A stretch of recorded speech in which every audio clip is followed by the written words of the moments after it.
ظلم کا سایہ اور رب کی پکڑ، مہرین کی درد بھری داستان۔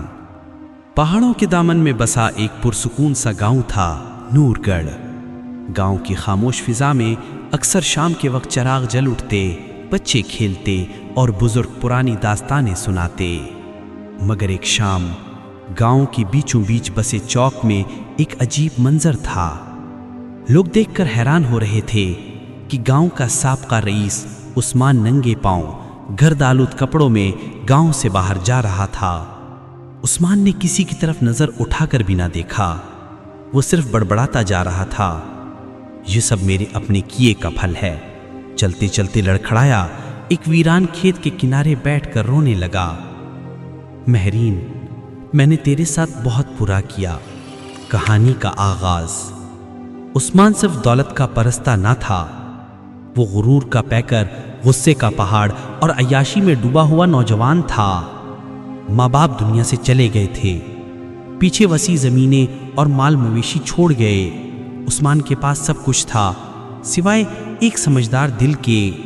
اسی گاؤں میں رہتی تھی مہرین، سیدھی سادہ، نرم دل، شرمیلی اور ضرورت مندوں کی مدد کرنے والی۔ مہرین اکثر گاؤں کے پرانے کنویں پر پانی بھرنے آتی، اور ایک دن عثمان کی نظر اس پر پڑ گئی۔ وہ پہلی بار رکا، پہلی بار خاموش ہوا، اور شاید پہلی بار دل میں کوئی نرم لہر اٹھی۔ چند دن بعد اس نے رشتہ بھجوایا، مگر مہرین کے باپ نے صاف انکار کر دیا۔ تمہارا پیسہ اپنے پاس رکھو عثمان، میری بیٹی کسی شریف کے گھر جائے گی، نہ کہ عیاشوں کے گھر۔ عثمان کا غرور ٹوٹ گیا، مگر اس کی ضد نہ ٹوٹی۔ وہ ہر جگہ مہرین کے سامنے آ جاتا تھا، بار بار معافی مانگتا، بدلنے کا وعدہ کرتا۔ وقت گزرتا گیا اور مہرین کے دل میں بھی اس کی محبت جگہ بنانے لگی۔ آخرکار اس کے والدین نے ہاں کر دی، اور مہرین عثمان کی بیوی بن کر اس کے گھر آ گئی۔ شروع کے چند سال بہترین تھے، عثمان واقعی بدل گیا تھا، مگر خوشیوں کے بیچ ایک کمی تھی، اولاد نہ ہونا۔ مہرین راتوں کو دعائیں کرتی، اور عثمان کے چہرے پر چھپے بے چینی کے آثار بڑھتے جا رہے تھے۔ ایک دن مہرین کو اس کی پرانی سہیلی انابیہ کی کال آئی۔ انابیہ کی آواز کانپ رہی تھی۔ مہرین، میں برباد ہو گئی ہوں، میرے شوہر کا انتقال ہو گیا، ماں باپ بھی نہیں رہے، میرا چھوٹا بیٹا ہے، میں کہاں جاؤں؟ مہرین فوراً بولی، تم میرے پاس آ جاؤ انابیہ، میں ہوں نا تمہارے ساتھ۔ انابیہ کچھ دن بعد گاؤں آ گئی اور مہرین کے خالی پڑے پرانے گھر میں رہنے لگی۔ عثمان نے اسے دیکھا تو بس ہلکی سی نظر ڈالی، اسے لگا مہرین نے بھلائی کی ہے، بات ختم۔ مگر کہانی ختم نہیں ہوئی، کہانی تو دراصل یہاں سے شروع ہوئی تھی۔ انابیہ نے چند ہفتوں میں عثمان کی حیثیت، اس کی گاؤں میں مقام اور اس کے گھر کی وسعت دیکھ لی، اور وہ جل اٹھی۔ اس نے سوچا، مہرین کے نصیب تو دیکھو، اور میں سب کچھ کھو کر یہاں پڑی ہوں۔ جلن نے حسد کو جنم دیا، حسد نے لالچ کو، اور لالچ نے شیطان کی طرح اس کے دل میں سرسراہٹ بھر دی۔ تم عثمان کو اپنا بھی بنا سکتی ہو۔ اس نے پہلے عثمان سے ہمدردی کی، پھر تعریف، پھر اولاد نہ ہونے کا حساس موضوع چھیڑ دیا۔ وہ عثمان کے سامنے کہتی، مہرین اچھی ہے، لیکن تمہاری نسل، تمہارا نام، یہ سب ختم ہو جائے گا۔ عثمان کمزور پڑتا گیا۔ مہرین کو کچھ اندازہ ہوا، مگر وہ اپنی سہیلی پر شک کرنا گناہ سمجھتی تھی۔ ایک شام مہرین گھر آئی تو اندر سے ہنسی کی آوازیں آ رہی تھیں۔ جب دروازہ کھولا تو اس کے قدم رک گئے۔ عثمان اور انابیہ ساتھ بیٹھے تھے، اور عثمان انابیہ کو چوڑیاں پہنا رہا تھا۔ مہرین کی روح لرز گئی۔ عثمان، یہ کیا کر رہے ہو؟ عثمان نے نظریں نہیں چرائیں، الٹا چیخ کر کہا، بس مجھے اب تم سے نہیں رہنا، میں انابیہ سے نکاح کر رہا ہوں، وہ مجھے وارث دے سکتی ہے۔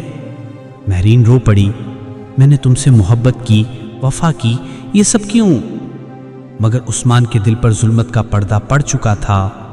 اسی رات اسے گھر سے دھکا دے کر نکال دیا گیا، اور دھکا دینے والی انابیہ تھی۔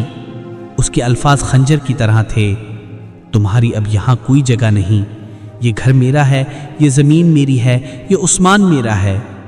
مہرین بے آسرا، بے سہارا برستی بارش میں گاؤں سے نکل گئی۔ سال گزر گئے۔ انابیہ نے عثمان سے شادی کر لی اور اس کے بیٹے جو پہلے شوہر کا تھا اسے عثمان نے اپنا بیٹا مان لیا۔ اس پر بے تحاشا پیسہ، محبت اور ناز نچھاور کیا، مگر وہ لڑکا بڑا ہو کر انابیہ جیسا نکل آیا، لالچی، خود غرض۔ ایک دن اس نے ساری زمینیں اپنے نام کروا لیں اور عثمان سے کہا، اب تم ہمارے کسی کام کے نہیں، نکل جاؤ۔ عثمان کو بھی اسی طرح گھر سے دھکا دے کر نکال دیا گیا جس طرح اس نے کبھی مہرین کو نکالا تھا۔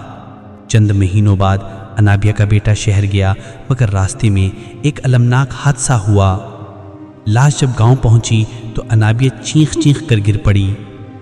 اس لمحے اسے مہرین کے وہ الفاظ یاد آئے، ایک دن تم دونوں پچھتاؤ گے۔